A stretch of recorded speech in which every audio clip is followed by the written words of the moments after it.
جب دین میں خرافات پیدا ہو جاتی ہیں تو پھر اصل دین چھپ جاتا ہے، اصل دین لوگوں کی نگاہوں سے اوجھل ہو جاتا ہے، اور یہی کچھ ہوا ہے امام حسین علیہ السلام کی شہادت کے ساتھ۔ یعنی امام حسین علیہ السلام نے جس مقصد کے لیے شہادت دی، جس مقصد کے لیے انہوں نے اپنے پورے خاندان کو لا کر میدان میں کھڑا کر دیا، اپنے بچوں کو، بوڑھوں کو، عورتوں کو، سب کو لا کے میدان میں کھڑا کر دیا، اور اللہ کی رضا کے لیے ان کو اس بات پر آمادہ کیا کہ ہم اللہ کی رضا کے لیے اللہ کے راستے میں شہید ہونا پسند کریں گے، لیکن اللہ کے دین میں کسی بھی طرح کی مداخلت کو برداشت نہیں کریں گے۔ یعنی اللہ کا دین جیسے محمد رسول اللہ صلی اللہ علیہ وسلم نے ہم کو دیا ہے، اور جیسے زمین پر اس کو نافذ کیا گیا ہے، ٹھیک ویسے ہی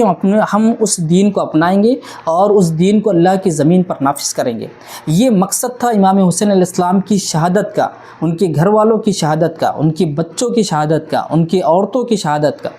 یہ مقصد ہماری دماغوں سے اور ہماری نگاہوں سے اوجھل ہو چکا ہے، اور ہم نے امام حسین علیہ السلام کے نام پر جو خرافات کو ایجاد کر لیا، جو بدعات کو ایجاد کر لیا، اسی میں پوری قوم الجھ کر رہ گئی ہے کہ یہ ماتم کرنا، ان کے نام پر رونا اور پیٹنا اور یہ خون بہانا، انگاروں پہ لیٹنا، انگاروں پہ چلنا، اور یہ پتہ نہیں کون کون سی رسم ایجاد کر لی ہے